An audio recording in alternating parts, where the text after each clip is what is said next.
Conspiracy, one of the darkest words in the language of man. Yet there is hardly a single page of history that doesn't partially reveal the deadly eye of conspiracy at work. It was a conspiracy that directed Brutus against Caesar in the Roman Senate on the Ides of March. It was a conspiracy that plotted the betrayal of West Point by Benedict Arnold during the American Revolution. It was a conspiracy that led John Wilkes Booth to the assassination of President Lincoln on Good Friday, 1865.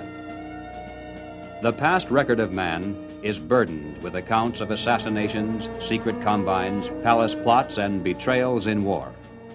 The tenet of conspiracy has been a dominant force in all history. But in spite of this clear record, an amazing number of people have begun to scoff at the possibility of conspiracy at work today. They dismiss such an idea merely as a conspiratorial view of history. The purpose of this presentation is to show that the conspiratorial view of history, particularly of recent history, is the correct view. That there is a secret and powerful combine at work today, that it constitutes the unseen government of the United States, and that it properly can be identified as the capitalist conspiracy.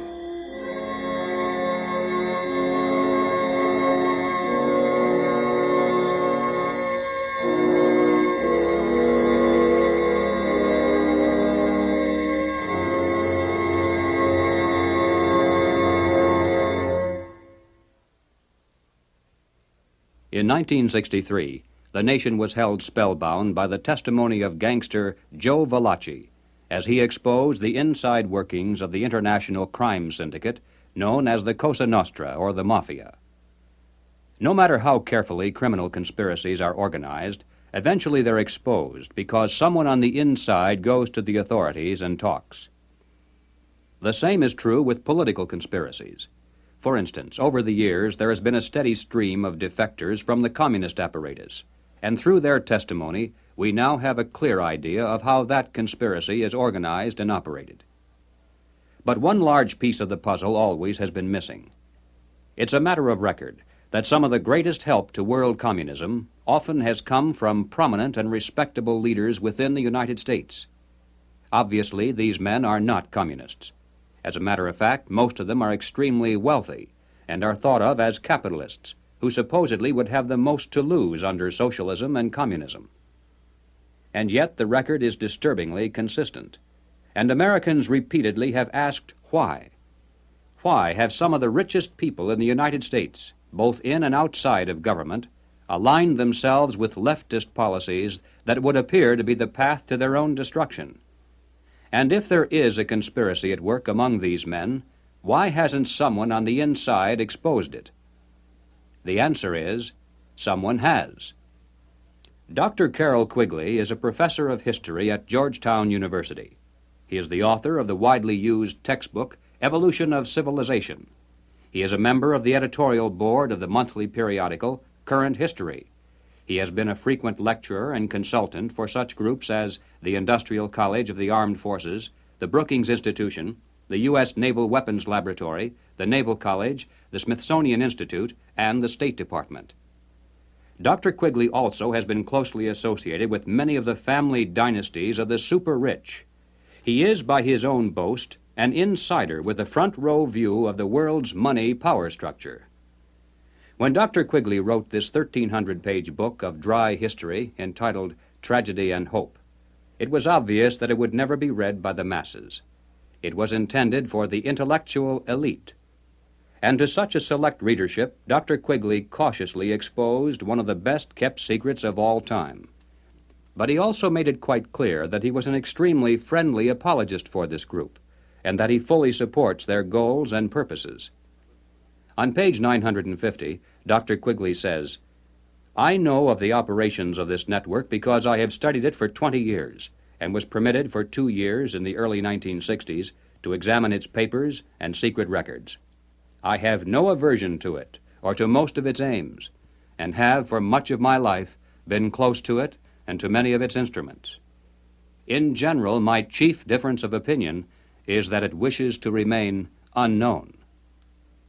Dr. Quigley points out that During the past 200 years, while the peoples of the world gradually were winning their political freedom from monarchies, the major banking families of the world were nullifying the trend toward representative government by setting up new dynasties of political control, but behind the scenes, in the form of international financial combines.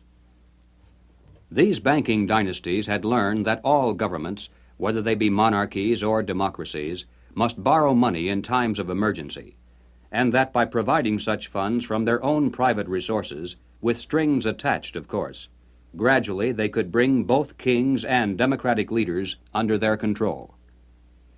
Dr. Quigley believes that people should be more familiar with the identities of these clever banking dynasties. They include such names as Baring, Hambros, Lazard, Erlanger, Warburg, Schroeder, Seligman, the Spires, Mirabeau, Mallet, Fould, and above all, Rothschild and Morgan. It should be noted that while the Rothschilds and other Jewish families cooperated together in these ventures, this was by no means a Jewish monopoly, as some have alleged. Men of finance of many nationalities and many religious and non-religious backgrounds collaborated together to create this superstructure of hidden power. Its essence was not race, nor religion, nor nationality. It was simply a passion for control over other human beings. Dr. Quigley identifies this group simply as the international bankers. These are not the same as the local commercial bankers with whom we deal in everyday life. International bankers deal not with the general public, but with the industrial giants of the world, with other financial institutions, and especially with governments. The key to their success has been to control and manipulate the money system of a nation, while letting it appear to be controlled by the government. The net effect is to create money out of nothing, lend it to the government, and then collect interest on it, a rather profitable transaction, to say the least.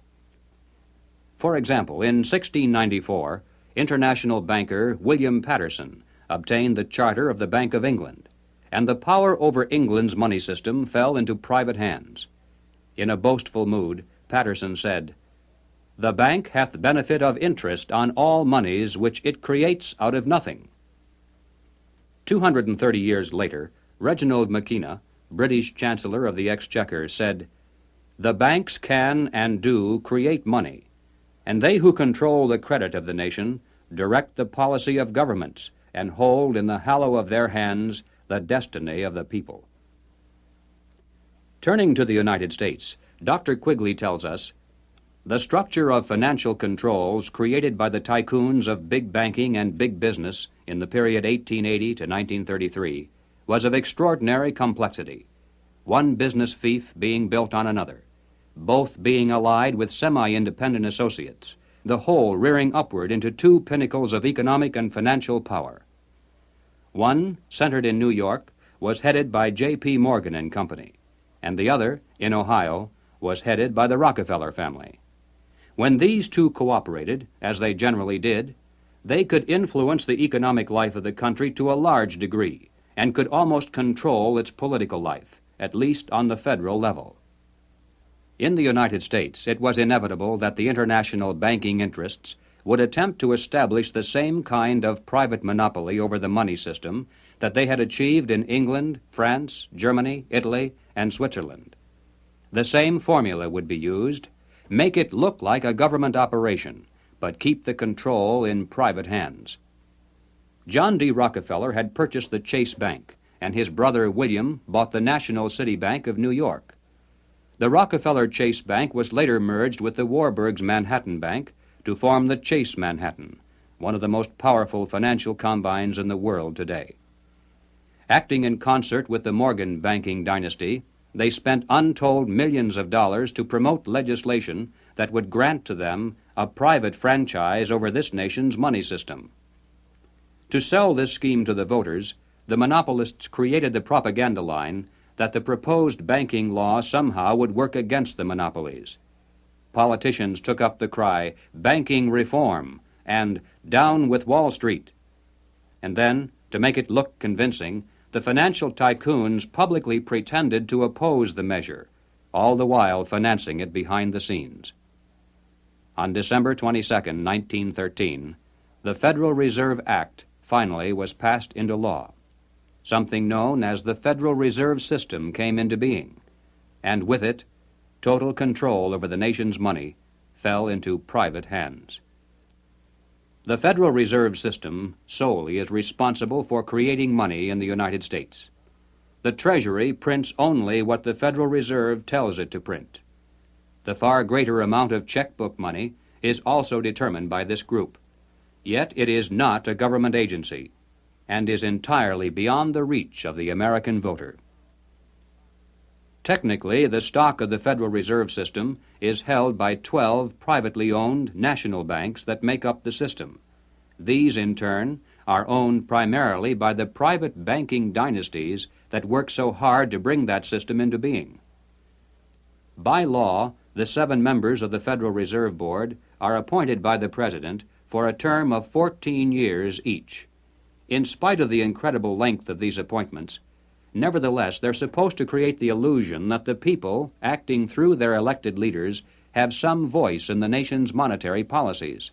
In practice, however, every president since the beginning of the Federal Reserve System has appointed only those men who were congenial to the financial interests of the international banking dynasties. There have been no exceptions. It is now known that the original Federal Reserve Board was handpicked by Colonel Edward Mandell House, who early in his career had represented British and American banking interests. The intimate papers of Colonel House, edited by Charles Seymour, reveal House as the unseen guardian angel of the Federal Reserve System. In the words of Mr. Seymour, the Schiffs, the Warburgs, the Kahns, the Rockefellers, and the Morgans had faith in House. In 1912, Colonel House authored this book entitled Philip Drew, Administrator. The hero, a thinly disguised version of himself in real life, was a behind-the-scenes manipulator of prominent political figures. In the disguised form of a novel, the book lays bare the general strategy that has been followed ever since, even to the very present. It tells of how a small group of insiders cause a depression, and then bring about the election of a man named Rockland. Rockland gives fireside chats and launches a program called the New Era to strengthen government control over the masses. Eventually, the insiders who control the government weaken the country deliberately to the point of civil war, which provides them with the excuse for establishing a dictatorship under Philip Drew. Colonel House was the man who selected Woodrow Wilson as a presidential candidate and later became his principal advisor. Wilson was totally dependent on House for all political decisions. He was his alter ego. The president himself had written, "Mr. House is my second personality. He is my independent self. His thoughts and mine are one. If I were in his place, I would do just as he suggested." When the federal government goes into debt, it borrows that money from the Federal Reserve System. The national debt presently is at the 400 billion mark. Just to pay the interest on this debt, taxpayers are forced to contribute over $20 billion every year. And remember, that is interest on money created out of nothing. At National Convention time, $20 billion can determine far more politics than all the shouting and placard waving and brass bands combined. And one can only imagine the economic and political pressures that are brought to bear on a candidate seeking public office. Pressures and commitments to make sure that, if elected, the new president will make the correct appointments, not only to the Federal Reserve Board, but also to ambassadorial posts, government agencies, the cabinet, and even the Supreme Court. This is why, through the years, administrations change, party labels change, but major policies do not. In 1870, a wealthy British socialist by the name of John Ruskin was appointed as Professor of Fine Arts at Oxford University in London. He taught his students that the state must take control of the means of production and organize them for the good of the community as a whole. But he advocated placing control of the state into the hands of a single dictator. He said, "My continual aim has been to show the eternal superiority of some men to others, sometimes even of one man to all others." Dr. Quigley tells us, Ruskin spoke to the Oxford undergraduates as members of the privileged ruling class.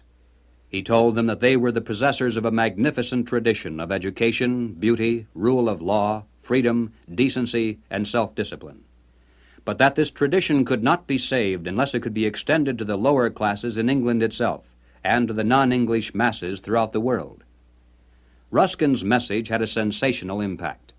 His inaugural lecture was copied out in longhand by one undergraduate, Cecil Rhodes, who kept it with him for 30 years. Cecil Rhodes made one of the world's greatest fortunes.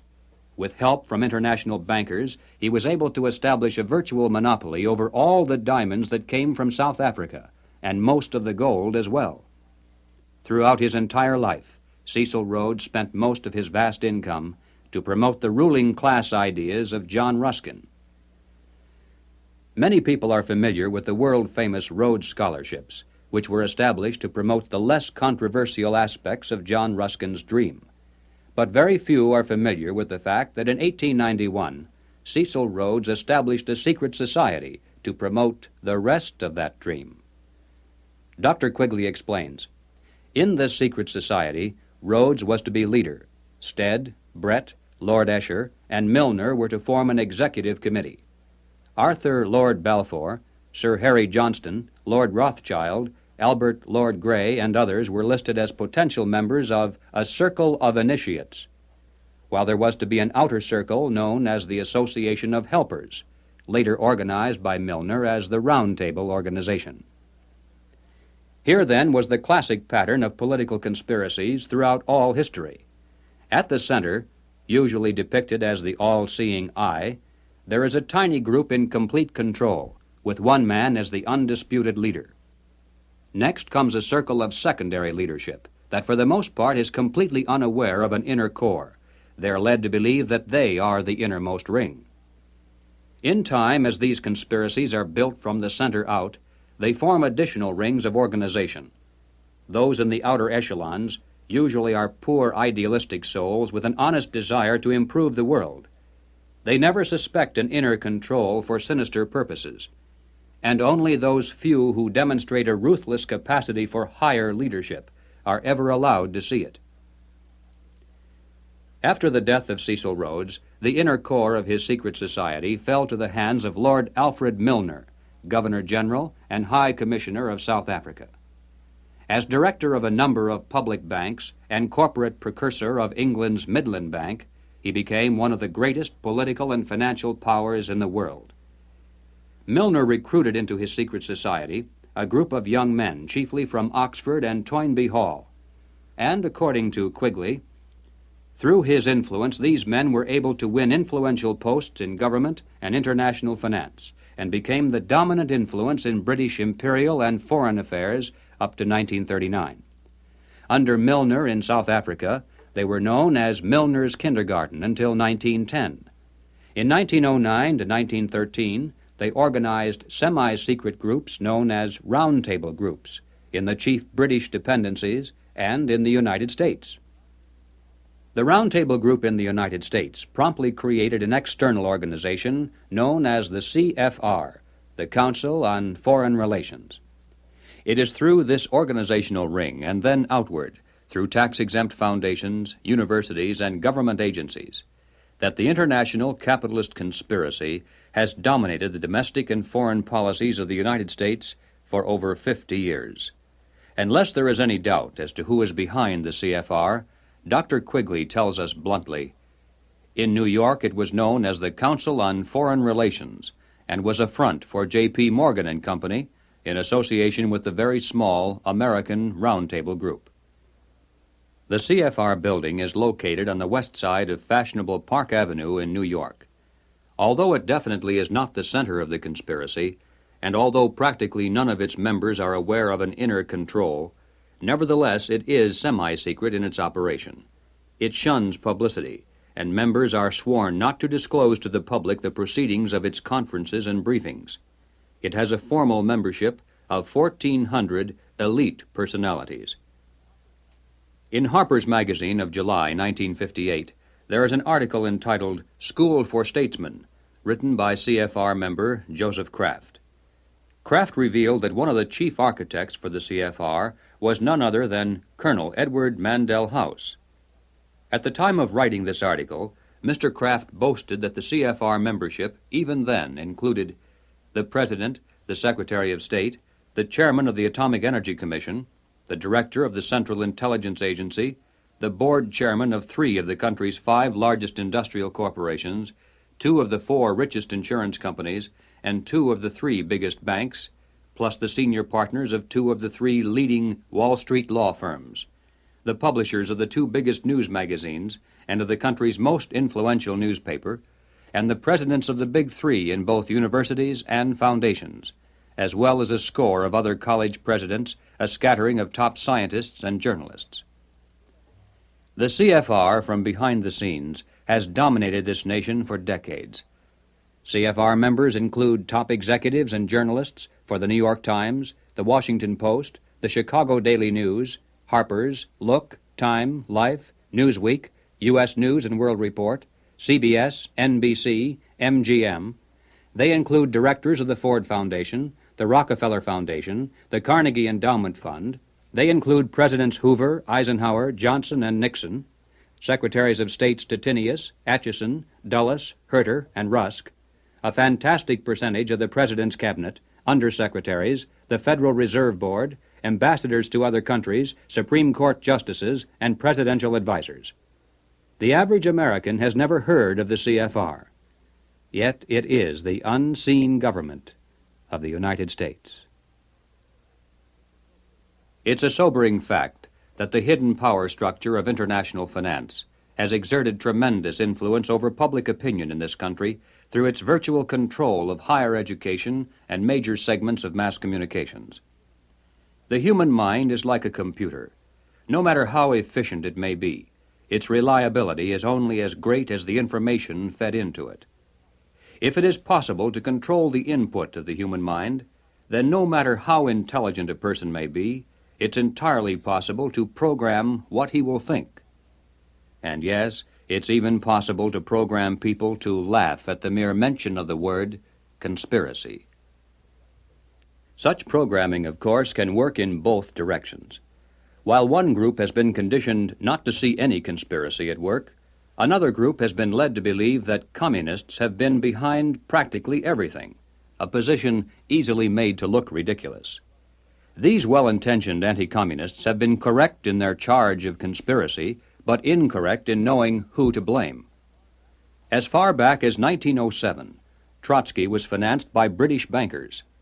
By 1917, the major financing for the communist revolution in Russia was coming through Lord Alfred Milner, the leader of that inner core within the Round Table groups and the CFR. In America, Jacob Schiff of Kuhn, Loeb and Company gave $20 million to Trotsky. From Germany, millions more came from Max Warburg. The communist movement, not only in the United States, but around the world, always has been financed by the international banking establishment. Dr. Quigley explains why the establishment has never greatly worried about the communist movement in America. He says, "It must be recognized that the power that these energetic left-wingers exercised was never their own power or communist power, but was ultimately the power of the international financial coterie." In the 1950s, when the public became aroused over evidence of communist subversion in the federal government, it was a simple expedient to have a promising young congressman from California dramatically expose one communist agent. The establishment press gave it extensive coverage, the public was placated, and the obscure congressman became a national hero almost overnight. But when Congressman Reese of Tennessee began to investigate the link-up between Alger Hiss, the Carnegie Endowment, the Morgan Bank, and the interlocking tax-exempt foundations, the establishment press and the administration moved mightily against him. The pressures were so great that he was forced to abandon his investigation, and no one has dared to try it since. After a man has far more money than he possibly can spend for pleasures, what is left to excite him? For those with a ruling class mentality, the answer is power, raw power over other human beings. Money can buy such power only to a point. Beyond that, politics is the sport, and world politics is the ultimate game. For the purposes of this presentation, we have referred to those in the international power structure as capitalists. But these men are not really capitalists in the classical sense. They are merely rich socialists. They have gained their vast wealth not through honest competition and free enterprise, but by political influence and favoritism, the granting of government protection to eliminate competition, and by gigantic fraud of the money system, backed by government force. These men are striving to create a world superstate, with the expectation that from behind the scenes they will be the ones who will rule. Not free enterprise capitalism, but big government is the conspiracy's life force. World government is its ultimate goal. But what is the best way to sell big government and then world government to a people like ours, historically devoted to an independent republic of limited powers? The answer is simple. In revolutionary literature, the tactic is known as pressure from above and below. It's the strategy that Colonel House laid down in his book, Philip Drew, Administrator. Deliberately create problems, and then offer only those solutions that result in the expansion of government. Create conditions so frightful at home and abroad that the abandonment of personal liberties and national sovereignty will appear as a reasonable price for a return to domestic tranquility and world peace. If those who seek world dominion can stimulate leftist mobs into violent confrontation with local law enforcement, and also provide exhaustive news coverage so that the entire nation can see and tremble, then the peaceful and freedom-loving majority can be programmed to accept a vast expansion of government powers and even a national police force, offered supposedly to end the violence. If those who seek world dominion can raise the specter of an enemy armed to the teeth with superior atomic weapons on the verge of launching a nuclear holocaust, and also offer world government as the prevention, then millions of Americans can be programmed to accept the loss of national sovereignty as our last best hope for peace. This is the meaning of pressure from above and below. To put over police-state measures at home, they need chaos, crime, and anarchy in the streets. To sell the idea of world government, they need the constant threat of nuclear war. Or, as they say in revolutionary circles, the real action is in the reaction. In 1968, Random House Incorporated published this book by James Coonan, The Strawberry Statement, Notes of a College Revolutionary. Coonan carries the usual New Left credentials and is a classic example of the extent to which a highly intelligent mind can be programmed by the establishment into thinking that it is acting against the establishment. Coonan was one of the leading participants in the first student seizure of an American university, which occurred at Columbia in April of 1968. Initially, the movement was not large and easily could have been stopped by a simple police action. But as usual, the anti-establishment forces received their greatest help from the establishment itself. For several days, police were told not to interfere. Meanwhile, university officials groveled in the face of outrageous propaganda charges, and the media made national heroes of the rebelling students. MGM even made a movie out of Coonan's book. On page 130, Coonan wrote, "In the evening, I went up to the U to check out a strategy meeting. A kid was giving a report on the SDS convention. He said that at the convention, men from Business International roundtables, the meeting sponsored by Business International for their client groups and heads of government, tried to buy up a few radicals. They offered to finance our demonstrations in Chicago. We were also offered ESSO, or Rockefeller money. They want us to make a lot of radical commotion so they can look more in the center as they move to the left." Jerry Kirk, while a student at the University of Chicago, was active in the SDS, the Du Bois Club, the Black Panthers, and the Communist Party. In 1969, Mr. Kirk broke from the party, and the following year testified before the House and Senate Internal Security Committees. Here is what Mr. Kirk has told us. Young people have no conception of the conspiracy's strategy of pressure from above and pressure from below. They have no idea that they're playing into the hands of the establishment they claim to hate. The radicals think they're fighting the forces of the super-rich, like Rockefeller and Ford, and don't realize that it is precisely such forces which are behind their own revolution, financing it and using it for their own purposes. When Stokely Carmichael was head of the militant revolutionary group known as SNCC, he was invited to speak at the University of Chicago. Jerry Kirk, then still a Black Panther, was among those who attended, and here is how he described Carmichael's appearance. Mr. Carmichael was obviously in the middle of something rather important, which made him more nervous and more tense than in the past. He started speaking of things which he said he could not have said before because his research was not finished. He spoke of the false consciousness of many blacks who believed the Jews were the instrument of oppression of blacks. And he made note of the fact that even though many Jewish people, for example in New York, own quite a bit of land, one must understand that the overwhelming percentages of mortgages in Harlem was owned not by Jewish people, but by Morgan Guarantee Trust, the Morgan family, and Chase Manhattan Bank, the Rockefellers. He repeated the line from the song he liked so well. "Something is happening here, but you don't know quite what it is, do you, Mr. Jones?" What he was getting at was that the Jews were simply one strata of society who are themselves being oppressed by people who were much richer and much more powerful.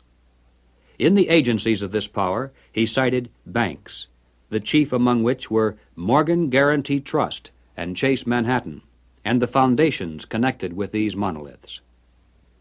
It was not long after this that Stokely Carmichael mysteriously was ousted from both SNCC and the Black Panthers. Apparently, he had learned too much. More and more young radicals are beginning to wake up to the fact that their entire lives have been carefully programmed by the very people who are their hate symbols. They're beginning to realize that their so-called anti-establishment outlook actually is the calculated product of the establishment press, the establishment communications media, the establishment entertainment industry, the establishment schools. Rich men's corporations publish and popularize revolutionary books and songs. Through advertising, rich men's businesses subsidize revolutionary magazines. Rich men's tax-exempt foundations pour millions of dollars into left-wing organizations. The federal establishment in Washington, through agencies like the OEO, provide weekly paychecks to thousands of hardcore revolutionaries. And so we return again to the basic question, why? Why does the establishment publicly condemn but privately support the anti-establishment movement? Former communist Jerry Kirk answers, "The idea is to create a situation where the people are so frightened of the violence all around them that they will throw their hands up in the air and demand, 'Federal government, do something.' And the only choice open will be martial law. The communists, black militants, and revolutionaries will never succeed in overthrowing the government of the United States. But unless they are stopped, they will scare the American people into accepting socialism from Washington and statist rule by the insiders of the establishment. This is what it is really all about." In Bavaria, the year 1786, acting on a tip from an informer, police raided the home of a prominent attorney named von Zwack. They seized documents and letters revealing that he was a high-ranking member of an extensive conspiracy called the Order of the Illuminati. Over the centuries, forms of the word Illuminati, meaning the enlightened ones, have been used by many secret sects and occult organizations. Most prominent among these were the Illuminados of Spain, the Guernets of France, and the Roshania of Afghanistan. But these were concerned primarily with psychological and spiritual objectives, a proclaimed inner wisdom and mind mastery of the secrets of the universe. The conspiracy exposed in Bavaria was of an entirely different order. The Illuminati was founded on May 1st, 1776, by Adam Weishaupt, a professor at Ingolstadt University. Weishaupt obviously had been a serious student of the occult, for many of its bizarre features and symbols were incorporated into his organization. Weishaupt had been active in the Masonic lodges of Germany and found in them the perfect vehicle for recruiting into his secret order, which he described publicly as the highest level of Freemasonry. The Illuminati was formally incorporated into the Masonic lodges at the Congress of Wilhelmsbad in 1780. It should be noted that Freemasonry in England and America historically is quite different. Its members are characterized by the highest standards of integrity. Nevertheless, it is a fact that from 1780 on, the Illuminati did flourish as a parasite on the highest levels of the Masonic movement in Europe, especially the Grand Orient lodges of France. There were 8 conspiratorial rings within rings, advancing from the outermost novice inward to Rex, or king. The king, of course, was Weishaupt himself, who had adopted the code name Spartacus. Those in the outer rings were told that the grand purpose of the order was to make of the human race, without any distinction of nation, condition, or profession, one good and happy family.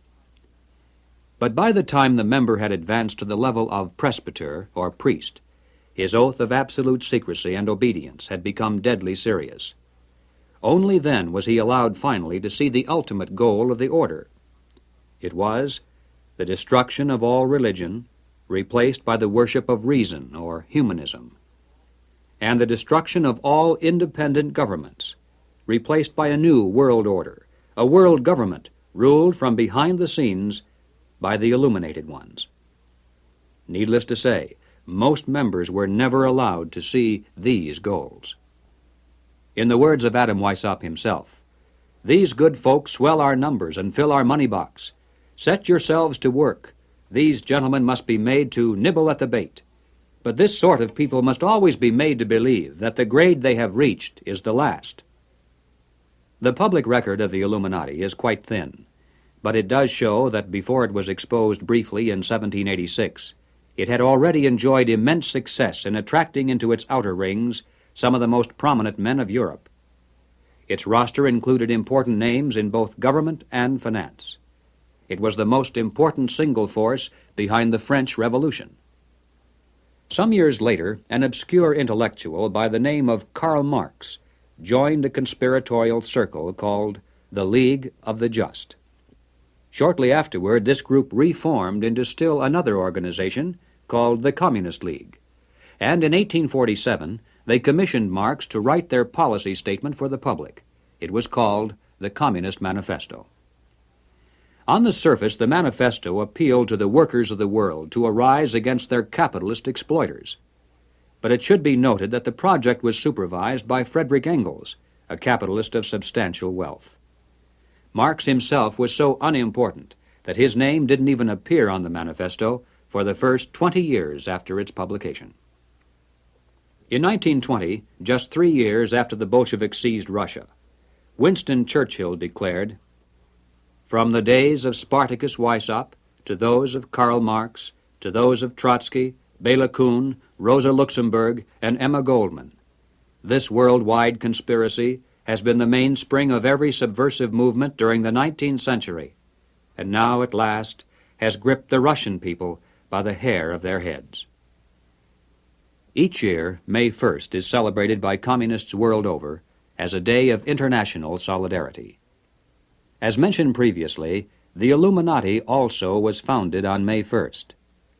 Undoubtedly, this is merely a coincidence. The symbol of the all-seeing eye is closely associated with the Illuminati. Like many other features of this conspiracy, apparently it was taken by Adam Weishaupt from the occult symbolism of ancient history. It appears today among the symbols of the Rosicrucians, the Freemasons, and many others around the world, including the Cao Dai in South Vietnam. Undoubtedly, it is merely a coincidence that the all-seeing eye now appears on the alternate side of the Great Seal of the federal government, and also on the $1 notes of the Federal Reserve System. At the bottom of the seal, in Roman numerals, there is the date 1776. This, of course, is the year of American independence. Undoubtedly, it is merely a coincidence that it is also the year of the founding of the Illuminati. But then, perhaps, none of this is merely a coincidence. Is it possible that both the communist and capitalist conspiracies have yet one more inner circle within the circle that is common to them both? Is it possible that both movements, unbeknownst to most of the people in them, are merely contemporary counterparts of a much older conspiracy? There is much evidence, far more than presented here, to indicate that this is the case, but frankly, we don't know. Until someone on the inside of such a master conspiracy decides to reveal its existence today, we simply have no way of finding out. But we do know that it is not impossible, and certainly not absurd. What then is our response? Fortunately, it's not necessary that we resolve the historical question of the conspiracy's origin. Regardless of whether there is one controlling group, or two cooperating, or three competing, or four, or 10, in practical terms of what can be done about it, our response must be the same. Conspiracy, as it operates at the highest level in the United States today, rests upon two solid foundations and enjoys the protection of shelter. If we could knock out its foundations, it would collapse, and if we could strip away its shelter, it would wither and die. The shelter is secrecy. The foundations are big government and manipulation of money. No conspiracy can stand the light of exposure. No conspiracy can rule the masses without the tool of an extensive government bureaucracy. And certainly no capitalist conspiracy can long survive without control over the nation's money. Expose the conspiracy. Reduce the size of government. Return our money to a standard that cannot be manipulated. This must be our response. In the limited time available, we have attempted to demonstrate that the conspiratorial view of history, particularly of recent history, is the correct view. Let us summarize now 7 major conclusions. 1. There is and has been for some time a conspiracy among some of the richest people in the world, a conspiracy that virtually owns the money systems of the major non-communist nations. This monopoly is protected by the power of the respective governments and is used to perpetuate the conspiracy's vast wealth by the creation of money out of nothing. 2. In the United States, this monetary fraud is perpetuated through the Federal Reserve System. Although the executive branch theoretically has some control over this system through occasional appointments, in reality, it is the system and those behind it who control the executive branch. 3. The capitalist conspiracy in this country surfaces to public view in the form of the semi-secret Council on Foreign Relations. Its members exercise their control over the nation through government, tax-exempt foundations, centers of education, and the mass communications media. 4. On the surface, the capitalist conspiracy appears to oppose communism. It spends billions of dollars in spectacular military displays of anti-communism all around the world, but never to the extent of seriously harming the enemy, and certainly not to the extent of defeating him. Meanwhile, behind the scenes, the conspiracy always has nourished and aided communism both at home and abroad. It does this not because it is pro-communist, but because it needs the appearance of a formidable foe and the chaos byproduct of a managed conflict to advance its own goal of totalitarian world government. 5. There is much evidence indicating that the capitalist and communist conspiracies both are directed by a single master conspiracy which may have continuity with the order of the Illuminati, which was founded 200 years ago. But this historical question is not nearly as important as the immediate question of what can be done about it today. 6. As for our response, we must begin to dismantle the conspiracy's machine of big government. We must restore American independence. We must return our schools to local control. We must protect our police forces from federal aid, which is the certain path to a national police force controlled from Washington. We must denounce revenue sharing as a transparent device leading to control over local government, We must raise up men for political office who not only talk about reducing government, but who will do it once they're elected. And that means men who are totally independent of establishment politics. 7. We must reduce the Federal Reserve System to a service function of clearing checks between banks only. Merely turning the system as it stands over to the federal government, as some have suggested, will not solve the problem. The same people would control it either way. The root of the evil is that money is created out of nothing, and the insiders could do that today just as easily directly through government as they do through the Federal Reserve System. The ultimate solution is to prevent anyone, in or out of government, from manipulating the money supply. And the only way to do that is to return our money to the gold and silver standards. 8. We must expose the conspiracy to public view. If somehow every American could be made aware of the facts contained in this presentation, if it were possible to circumvent the establishment's channels of mass communication and carry this message person to person to our friends and neighbors and fellow club members, the conspiracy would collapse like a house of cards. Yes, the hour is late, but it is not too late if we are realistic in our efforts. As Americans, we can still speak out without fear of imprisonment. We can still join together into patriotic groups to multiply our effectiveness. We can still challenge the establishment's candidates. We still retain that remnant of power to regain control of our own government. With divine guidance and with your help, it can be done.